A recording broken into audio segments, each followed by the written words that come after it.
Hello दोस्तों, कैसे हो आप सब। आशा करते हैं आप सब ठीक ही होंगे। आज मैं आपको जीव विज्ञान से संबंधित कुछ ऐसे महत्वपूर्ण क्वेश्चन और उसके उत्तर बताने वाला हूं जो कि कई बार कॉम्पिटेटिव एग्जाम में पूछे जा चुके हैं। ये क्वेश्चन काफ़ी ज़्यादा इंपॉर्टेंट क्वेश्चन है। ये क्वेश्चन सिलेक्टिव और इम्पॉर्टेंट क्वेश्चन है जो आपके आने वाले एग्जाम में पूछे जा सकते हैं। ये क्वेश्चन यूपी पुलिस के लिए भी काफ़ी ज़्यादा महत्वपूर्ण क्वेश्चन है। तो आइए वीडियो को शुरू करते हैं। वीडियो शुरू करने से पहले वीडियो को लाइक जरूर कर दीजिएगा और कमेंट करना बिल्कुल भी मत भूलिएगा। आइए वीडियो को शुरू करते हैं। प्रश्न संख्या 1 है, जीव विज्ञान बायोलॉजी शब्द का प्रयोग सर्वप्रथम किसने किया था। तो इसका उत्तर है लैमार्क तथा ट्रेवीरेनस ने। जीव विज्ञान शब्द का सर्वप्रथम प्रयोग लैमार्क तथा ट्रेवीरेनस ने किया था। प्रश्न संख्या 2 है, जीव विज्ञान के जनक फादर ऑफ बायोलॉजी के नाम से किसे जाना जाता है। तो इसका उत्तर है अरस्तु। अरस्तु को जीव विज्ञान का जनक कहते हैं। प्रश्न संख्या 3 है, जंतु विज्ञान के जनक कहलाते हैं। इसका उत्तर है अरस्तु। जंतु विज्ञान यानी कि जूलॉजी जिसे हम कहते हैं, उसके जनक अरस्तु कहलाते हैं। प्रश्न संख्या 4 है, वनस्पति विज्ञान बॉटनी के जनक कहलाते हैं। तो इसका उत्तर है थियोफ्रेस्टस। वनस्पति विज्ञान के जनक थियोफ्रेस्टस कहलाते हैं। प्रश्न संख्या 5 है, चिकित्सा शास्त्र का जनक किसे कहा जाता है। तो इसका उत्तर है हिप्पोक्रेटस को। हिप्पोक्रेटस को चिकित्सा शास्त्र का जनक कहा जाता है। प्रश्न संख्या 6 है, एंटीबायोटिक्स अधिकांशतः प्राप्त होता है। तो इसका उत्तर है जीवाणुओं से। एंटीबायोटिक्स अधिकांशतः प्राप्त होता है जीवाणुओं से। प्रश्न संख्या 7 है, नाइट्रोजन यौगिकीकरण में कौन सी फसल सहायक है। तो इसका उत्तर है फली। फली फसल जो होती है वह नाइट्रोजन यौगिकीकरण में सहायक फसल मानी जाती है। प्रश्न संख्या 8 है, नाइट्रोजन स्थिरीकरण में लेग हीमोग्लोबिन का कार्य है। तो इसका उत्तर है ऑक्सीजन का अवशोषण करना। नाइट्रोजन स्थिरीकरण में लेग हीमोग्लोबिन का कार्य होता है ऑक्सीजन का अवशोषण करना। आइए बढ़ते हैं अगली क्वेश्चन की तरफ। प्रश्न संख्या 9 है, कौन सा रोग बैक्टीरिया से होता है। तो इसका उत्तर है तपेदिक रोग। तपेदिक रोग बैक्टीरिया से होता है। प्रश्न संख्या 10 है, वह विज्ञान जिसका संबंध जीवधारियों के अध्ययन से होता है क्या कहलाता है। तो इसका उत्तर है जीव विज्ञान। जीव विज्ञान हम उस विज्ञान को कहते हैं जिसका संबंध जीवधारियों के अध्ययन से होता है, उसे जीव विज्ञान कहा जाता है। प्रश्न संख्या 11 है, फाइकोलॉजी में किसका अध्ययन किया जाता है। तो इसका उत्तर है शैवाल का। फाइकोलॉजी में शैवाल का अध्ययन किया जाता है, ये आपको याद रखना है। प्रश्न संख्या 12 है, पर्यावरण का अध्ययन जीव विज्ञान की किस शाखा के अंतर्गत किया जाता है। तो इसका उत्तर है पारिस्थितिकी शाखा के अंतर्गत पर्यावरण का अध्ययन किया जाता है जीव विज्ञान में।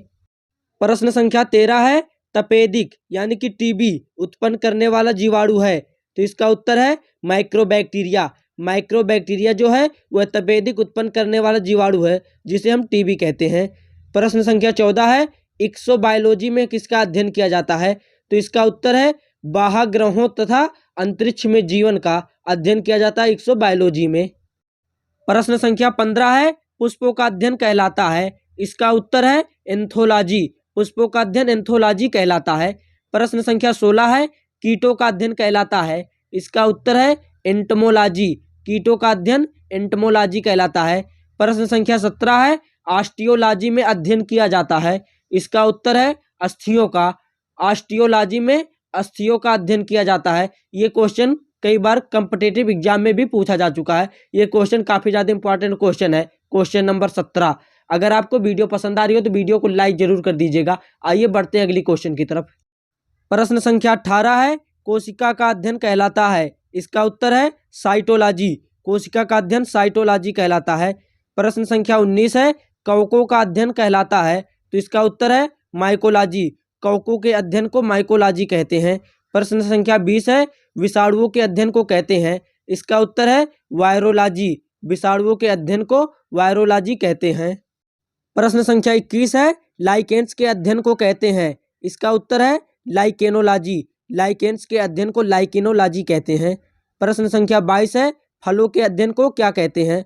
तो इसका उत्तर है पोमोलॉजी। फलों के अध्ययन को पोमोलॉजी कहते हैं। प्रश्न संख्या 23 है, मधुमक्खी पालन के अध्ययन को कहते हैं। इसका उत्तर है एपीकल्चर। मधुमक्खी पालन के अध्ययन को एपीकल्चर कहते हैं। प्रश्न संख्या 24 है, मिट्टी के अध्ययन को कहते हैं। इसका उत्तर है पेडोलॉजी। मिट्टी के अध्ययन को पेडोलॉजी कहते हैं। प्रश्न संख्या 25 है, घासों के अध्ययन को कहते हैं। इसका उत्तर है एग्रोस्टोलॉजी। घासों के अध्ययन को एग्रोस्टोलॉजी कहते हैं।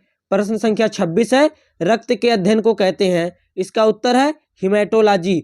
रक्त के अध्ययन को हिमेटोलॉजी कहते हैं। प्रश्न संख्या 27 है, कैंसर और ट्यूमर के अध्ययन को कहते हैं। इसका उत्तर है ओंकोलॉजी। कैंसर और ट्यूमर के अध्ययन को ओंकोलॉजी कहते हैं। प्रश्न संख्या 28 है, वृक्षों एवं झाड़ियों के अध्ययन को कहते हैं। इसका उत्तर है डेंड्रोलॉजी। वृक्षों एवं झाड़ियों के अध्ययन को डेंड्रोलॉजी कहते हैं। प्रश्न संख्या 29 है, रेशम कीट पालन के अध्ययन को कहते हैं। इसका उत्तर है सेरीकल्चर। रेशम कीट पालन के अध्ययन को सेरीकल्चर कहते हैं। प्रश्न संख्या 30 है, मत्स्य पालन का अध्ययन कहलाता है। इसका उत्तर है पीसीकल्चर। मत्स्य पालन का अध्ययन पीसीकल्चर कहलाता है। प्रश्न संख्या 31 है, फसल की खेती एवं खेत प्रबंधन के अध्ययन को कहते हैं। इसका उत्तर है एग्रोनोमी। फसल की खेती एवं खेत प्रबंधन के अध्ययन को एग्रोनोमी कहते हैं। प्रश्न संख्या 32 है, उपयोगी पौधों की खेती को कहते हैं। इसका उत्तर है कृषि। उपयोगी पौधों की खेती को कृषि कहते हैं। प्रश्न संख्या 33 है, क्रस्टेशियन के अध्ययन को कहते हैं। इसका उत्तर है कर्किनोलॉजी। क्रस्टेशियन के अध्ययन को कर्किनोलॉजी कहते हैं। प्रश्न संख्या 34 है, ब्रायोफाइट्स के अध्ययन को कहते हैं। इसका उत्तर है ब्रायोलॉजी। ब्रायोफाइट्स के अध्ययन को ब्रायोलॉजी कहते हैं। प्रश्न संख्या 35 है, सिलेंट्रेटा के अध्ययन को कहते हैं। इसका उत्तर है नीडोलॉजी। सिलेंट्रेटा के अध्ययन को नीडोलॉजी कहते हैं। प्रश्न संख्या 36 है, पेड़ों की वार्षिक वृद्धि के छल्लों की गिनती एवं विश्लेषण को कहते हैं। इसका उत्तर है डेंड्रोक्रोनोलॉजी। पेड़ों की वार्षिक वृद्धि के छल्लों की गिनती एवं विश्लेषण को डेंड्रोक्रोनोलॉजी कहते हैं। अगर आपको वीडियो पसंद आई हो तो वीडियो को लाइक कर दीजिए और चैनल को सब्सक्राइब जरूर कर लीजिए। ऐसी वीडियो हम आपके लिए रोजाना बनाते रहते हैं। मिलते हैं अगली वीडियो में, तब तक के लिए धन्यवाद। जय हिंद, जय भारत।